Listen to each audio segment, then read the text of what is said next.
body is a sacred temple.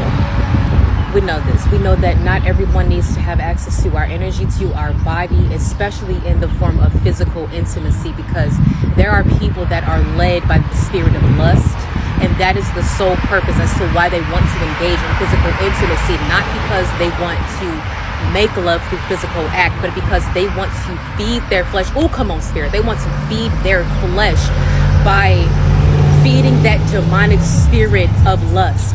There is a reason why the spirit of lust is one of the 7 deadly sins, because when people have that demon living within them, it leads them to pedophilia, to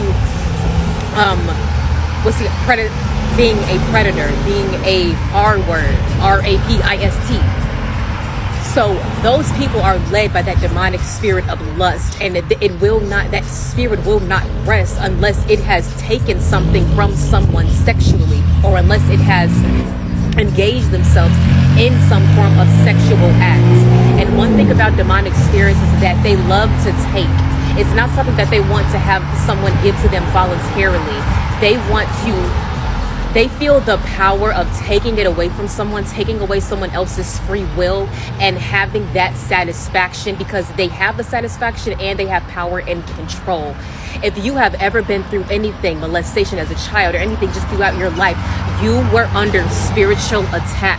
That demon, that spirit of lust jumped inside of other people and came and attacked you.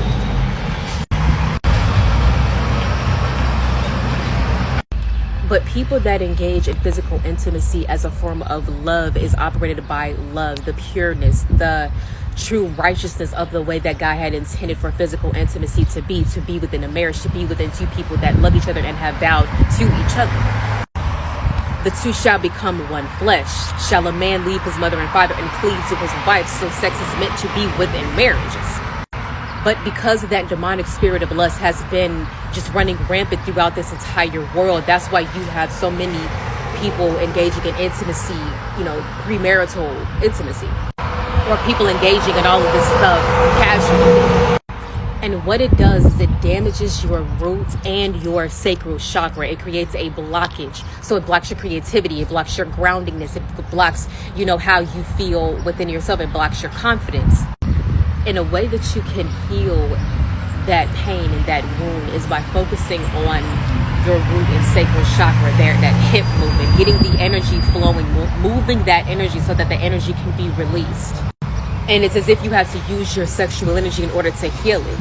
So imagine winding your hips like you're riding on it. Yes, exactly. That's exactly something that you can do to help heal that pain. Part 2 is more. Your body is a sacred temple, so not only do you have to be very aware of the people that you bring around you that is trying to come inside your body and do things to your body, you also have to be very mindful of what you allow your body to do to another person's body.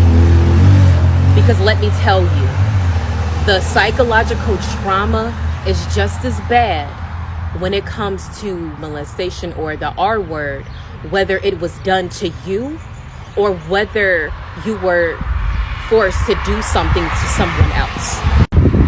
The same pain happens, the same rules apply. So if someone has ever forced penetration inside of you in whatever way, then that is a form of R word.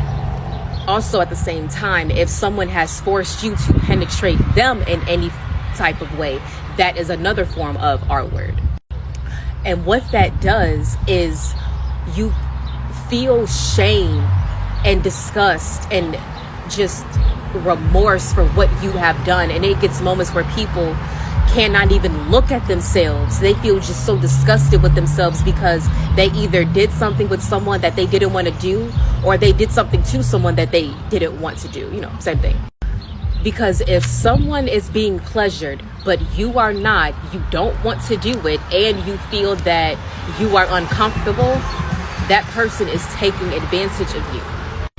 And it's also a form of people pleasing by pleasuring someone else instead of making sure that you are straight first. Denying your own needs to pleasure someone else, to please someone else, is a form of people pleasing. But remember that this was not your fault that this happened to you, because what happened is you gave, because of your vulnerability, because of your wounding, because of your trauma that has made you a people pleaser, predatory people pick up on that energy, and then you are easy prey to them. So they know that you are vulnerable, and they take advantage of you and use it to your advantage, because a sane person in the head is not going to take advantage of a person that is vulnerable, but a predator will. So do not blame yourself in thinking that this is something that you forced your...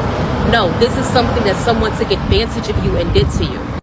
But recognize where it came from so that you can heal that wound and know that you deserve better than that, so that you won't act the same way in another situation if it happens again. That way, when that fight or flight kicks in, you won't go into fawn. You will get up out of there. Because there is a deep shame that comes with you using your body to pleasure someone else in a way that you did not even want to do so. And you surviving that shows how strong and resilient you are, and God will definitely help you to heal this wound. Just keep going forward. Just know where that came from, okay?